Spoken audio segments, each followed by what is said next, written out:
Supervisor Patterson. Yes.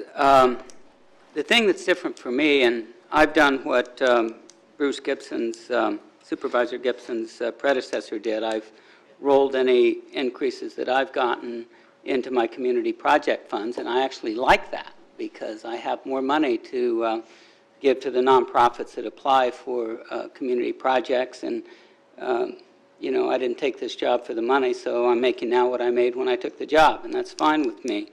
I don't know that we need to keep up with the Joneses. That's something, I mean, when we talk about our county employees, we do have to have a mechanism for judging whether or not their compensation is comparable to people doing a similar job elsewhere. And that's what we do. That's what the initiative in the mid-'70s that the voters passed does. It gives us a benchmark to use for setting the salaries of county employees. And it just basically says that we'll give them the average of the rate increase that their peers in other counties got for a particular year, and we set our contracts that way, and that's what we do.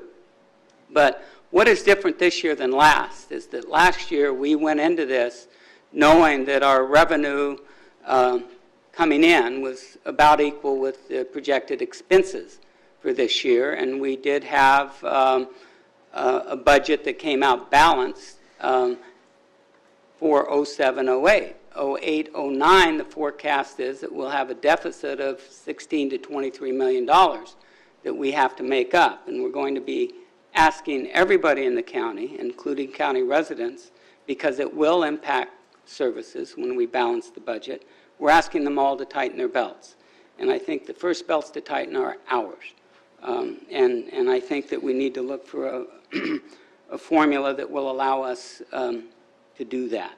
It's just a different time now. And the next 3 years, our admin staff is suggesting that the budget is going to be very, very tight until the housing market turns around again. And that's assuming it turns around in 3 years. If it doesn't, we've got a problem. Supervisor Gibson spoke of our pension trust and how we have a huge deficit there to make up as well. And that will impact our employees. And so we need to keep that in mind. We just need to be careful about what we do. It's more than the money, because the money, again, compared to our budget, is very insignificant. It's the action we take that speaks loudly at this point, and I think we need to be very frugal, very conservative, and very thoughtful about what we do.